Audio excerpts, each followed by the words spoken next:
Salut à tous, c'est Mickaël, j'espère que vous allez bien. On se retrouve pour une nouvelle vidéo un petit peu technique où cette fois on va parler d'un outil qui s'appelle AttackGen. C'est un outil qui permet de faire de la réponse à incident et surtout de modéliser en fait des scénarios d'attaque. Ils sont basés sur les scénarios du MITRE ATT&CK. C'est le framework MITRE ATT&CK que je vous ai présenté dans une précédente vidéo. Et donc cet outil, je le trouve très intéressant. Il a été développé en Python et il est disponible directement sur GitHub. Je vous mettrai le lien dans la description. Pensez à liker, pensez à vous abonner avant de pouvoir suivre la suite de cette vidéo.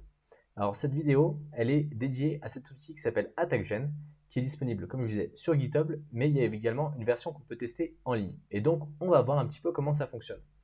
L'objectif principal de cet outil, c'est de générer des scénarios uniques en fait de réponse incident en fonction en fait de l'acteur malveillant qu'on va choisir. Cet acteur, ça peut être un groupe de pirates et il va être scénarisé en fonction de votre société, qu'elle soit plus ou moins grande et en fonction du type en fait de société que vous allez avoir. Cet outil, il est intégré avec Langsmith, donc si ça vous intéresse, vous pouvez directement corréler les deux ensemble. C'est assez facilement installable. Vous allez cloner en fait le repository GitHub. Donc ici, vous faites un git clone et le repository. Et ensuite, vous allez installer directement en fait les requirements. Vous verrez que les requirements, ils sont pas très longs, ça marche quand même assez bien. Moi, je ne vais pas m'embêter, j'utilise la version en ligne qui est disponible sur attackgen.streamlit.app. Donc ici, il faut coller d'abord votre clé API OpenAI. Donc si vous n'en avez pas, je vous invite à aller sur le site d'OpenAI, de vous créer un compte payant, il faudra mettre votre carte bancaire et directement à récupérer cette clé API que vous allez pouvoir réutiliser. Alors ça ne vous coûtera strictement rien, hormis quelques centimes, donc ne vous embêtez pas si vous avez envie vraiment de l'essayer. Ici, vous allez d'abord choisir en fait le type d'industrie dans lequel votre entreprise est en train de travailler. Donc est-ce que vous êtes dans les assurances? Est-ce que vous êtes dans tout ce qui est tourisme? Est-ce que vous êtes dans la finance? Est-ce que vous êtes dans l'énergie, dans l'éducation? Est-ce que vous êtes quelqu'un du gouvernement ou du secteur public? Donc là, par exemple, on va mettre l'immobilier, real estate. Et ensuite, ici, on va mettre la taille de la société. Est-ce que vous êtes une grosse entreprise, plus de 10 000 personnes? Une entreprise plus ou moins large en fonction du nombre de personnes? Ou est-ce que vous êtes plutôt une petite entreprise? Donc nous, on va mettre de 50 à 200 personnes. Donc ici, on va choisir. Donc là, on va cliquer sur Generate scénario. Donc ici, on clique.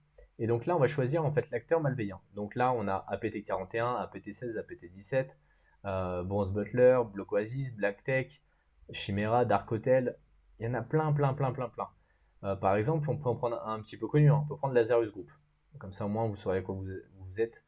Et après, on peut choisir en fait toutes les attaques qui ont été associées en fait à ce groupe-là. Donc là, on peut choisir par exemple de la reconnaissance via des réseaux sociaux. On peut choisir en fait l'exécution via une tâche planifiée.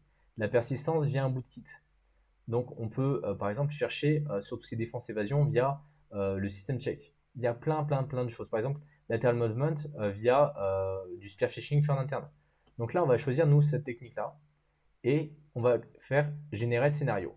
Donc là, ça va prendre un petit peu de temps pour pouvoir le générer, mais surtout, c'est un scénario qui est quand même assez probable en vue de notre entreprise. Donc on rappelle, on est une entreprise qui fait de 51 à 200 personnes, qui est dans l'immobilier, qui se ferait attaquer par Lazarus Group, qui aurait compromis notre structure.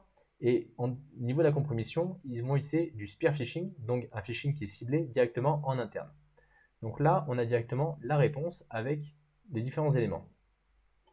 Donc ici, on voit par exemple que l'aspect reconnaissance, il a été fait grâce en fait à la récupération d'emails, que l'acteur a identifié et exploité les serveurs de vulnérabilité pour gagner un accès, que l'accès initial a été fait via du spear phishing, ensuite qu'il a exécuté des fichiers malveillants, qu'il a eu de la persistance, l'évasion de la défense pour éviter de se faire avoir, récupération des identifiants directement via ce qu'on appelle du password spreading, donc en essayant différents types d'identifiants sur les noms d'utilisateurs.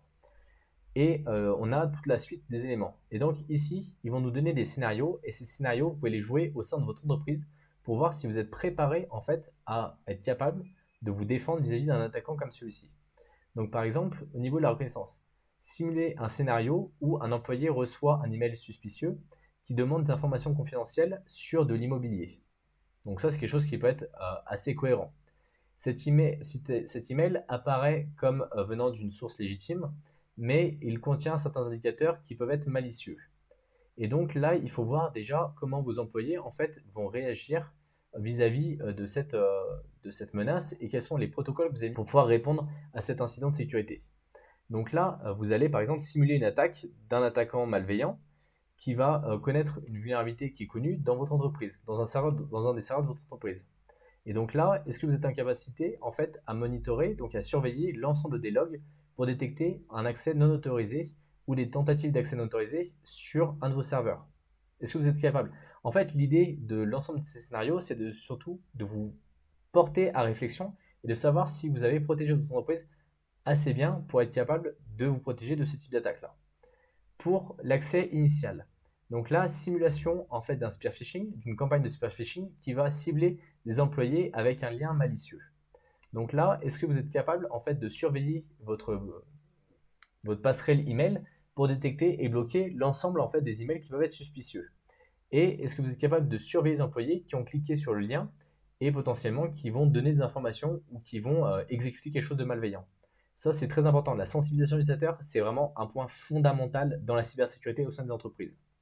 Sur la partie exécution, est-ce que si jamais vous simulez l'exécution d'un fichier malveillant qui va compromettre un système, est-ce que vous avez cette capacité à monitorer en fait et de détecter et potentiellement de bloquer l'exécution de ce fichier malveillant? Est-ce que vous êtes capable? Ça, c'est à vous. Vous êtes seul à pouvoir répondre à cette question-là. Au niveau de la persistance, si par exemple quelqu'un venait à créer un service Windows en plus pour exécuter un malveillant, est-ce que vous êtes capable de le détecter? Est-ce que ça apparaît dans les logs de journalisation? Parce qu'est-ce qu'elles sont activées par exemple? Et est-ce que vous êtes capable de lever une alerte si jamais il y a un nouveau service qui est créé, qui ne devrait pas être créé sur un serveur? Ça, c'est extrêmement important à prendre. Au niveau de l'évasion de la défense, ce qu'on appelle l'évasion de la défense, c'est tout ce qui est contournement des sécurités que vous allez pouvoir mettre en place.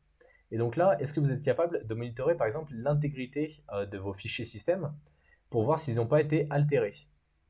Ça, c'est une capacité. Pour par exemple l'accès au niveau des identifiants, si un attaquant venait à simuler des tentatives d'essai de mots de passe sur l'ensemble des comptes, est-ce que vous avez la possibilité d'identifier via la journalisation justement ces multiples tentatives d'échec? Ça, quand on fait du test d'intrusion, régulièrement, les sociétés ne sont pas capables en fait de l'identifier. Et donc, nous, on est capable de tester un grand nombre de mots de passe sur plein de comptes différents, sans forcément qu'ils soient bloqués. Est-ce que pareil, il y a un blocage? Qu'est-ce qui se passe s'il y a 800 comptes qui sont bloqués d'un coup? Qui réagit? Comment vous devez réagir? En fait, ça pousse vraiment à reprendre l'ensemble des process, à comprendre comment l'entreprise est capable de se débrouiller vis-à-vis d'une vraie attaque. Et donc là, si on parle de la partie, ce qu'ils appellent discovery, donc c'est découverte en interne, c'est le fait d'aller voir si des fichiers ont été compromis ou des dossiers qui ont été compromis, et comment vous êtes capable de voir qu'un dossier ou un fichier a été compromis. Donc ça, c'est hyper important. Là, ils expliquent par exemple dans le lateral movement, donc comment un attaquant va pouvoir passer d'une machine compromise à une autre, de simuler en fait l'utilisation d'un SSH à travers votre réseau. Et est-ce que vous êtes capable de détecter par exemple un trafic SSH malveillant ou un transfert inhabituel de données, par exemple via du volume, via des données qui ne doivent pas être transférées?